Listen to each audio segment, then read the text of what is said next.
Rebonjour Karine. Hey, je suis vraiment désolée. J'avais plus de place dans mon cellulaire. Donc là, j'ai dû emprunter le cellulaire à ma soeur pour terminer la vidéo. Parce que je voulais vraiment pas le faire sur Teams. On dirait que ça me gênait un petit peu de que ce soit public. Là, fait que je voulais vraiment que ça soit sur YouTube. Donc la seule partie qui me restait à faire, c'était au niveau des bilans des apprentissages. Fait que dans le fond, les éléments que j'aurais à surveiller, selon moi, en intervention de crise, mettons à l'automne prochain pour mes stages, ça serait vraiment au niveau de mon vocabulaire. Comme j'ai dit plus tôt, faudrait vraiment que je varie mes mots.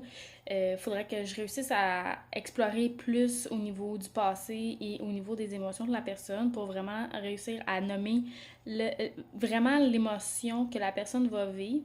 Tu sais, souvent, les personnes, ils vont dire des choses.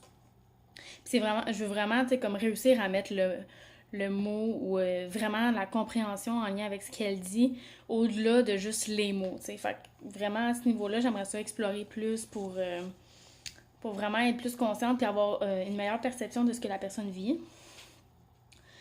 Ensuite, ça serait de ne pas me mettre en mode panique, dans le fond, parce que je me souviens que dans mon intervention, quand que la femme m'a dit qu'elle venait de tuer, ben, tuer dans le sens d'un accident, là, mais quand même, qu'elle avait tué un garçon, on dirait que c'était comme si ça venait de me pitcher une grosse bombe. Puis ça m'a quand même, ça m'a pas bouleversée, là, mais ça m'a ébranlée, si on veut. Puis je me suis mis un petit peu en mode panique intérieure. Euh, donc c'est ça, au niveau des problématiques, il y a certaines problématiques que, tu sais, j'aurais peut-être euh, raison d'aller m'informer davantage sur celle-ci.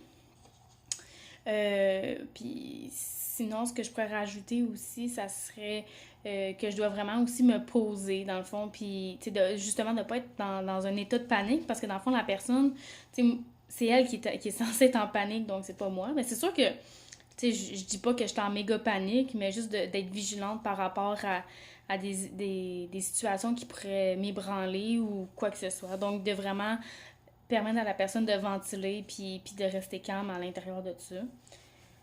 Sinon, ensuite, ça serait de cerner le réel besoin. Donc, vraiment de pousser davantage pour vraiment cibler le besoin premier de la personne, pour vraiment réussir à l'aider selon ses besoins, puis c'est de prendre le plus principal. Donc, vraiment d'aller plus explorer à ce niveau-là. Ensuite, je pense qu'il faudrait que euh, j'aie pas peur de diriger l'intervention.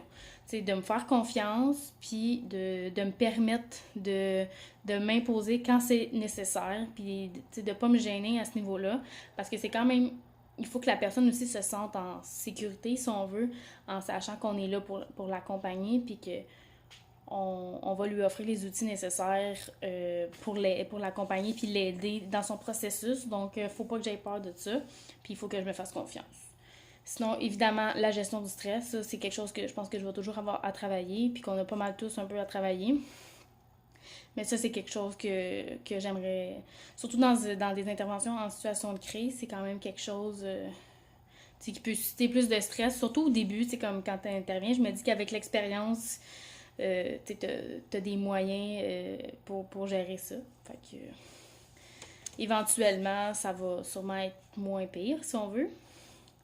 Sinon, ensuite, aussi, j'irai évaluer plus le passé de la personne au niveau des éléments. T'sais, pour me faire un topo un peu de la situation de la personne, du vécu de la personne, savoir comment elle réagit face à certaines situations. Donc, vraiment les évaluer, m'informer sur des choses qui peuvent être banales, si on veut, mais qui peuvent dire beaucoup sur une personne.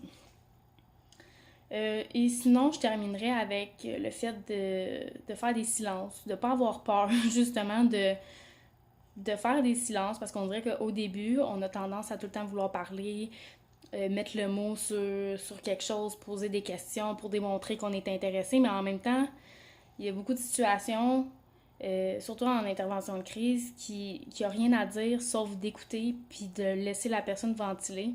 Donc, je pense que c'est vraiment quelque chose qui est important de pas trop en faire, puis de juste laisser la personne aller. Puis, tu sais, comme je disais tantôt, oui, de diriger l'intervention, mais si on voit que la femme ou l'homme, peu importe, a besoin de ventiler, tu sais, de ne pas avoir peur de ces silences-là. Puis, justement, en créant des silences, on va aller chercher la pensée de la personne, parce qu'elle va penser, puis elle va justement nous offrir, nous offrir ce qu'elle a vraiment en tête, si on veut. Donc voilà, l'ensemble de ce que j'aurais à surveiller au niveau de mon intervention en situation de crise pour les interventions futures. Donc voilà. Donc passe un bel été, puis merci pour la belle session malgré la situation de crise sociale. Merci de t'avoir adapté. Bye!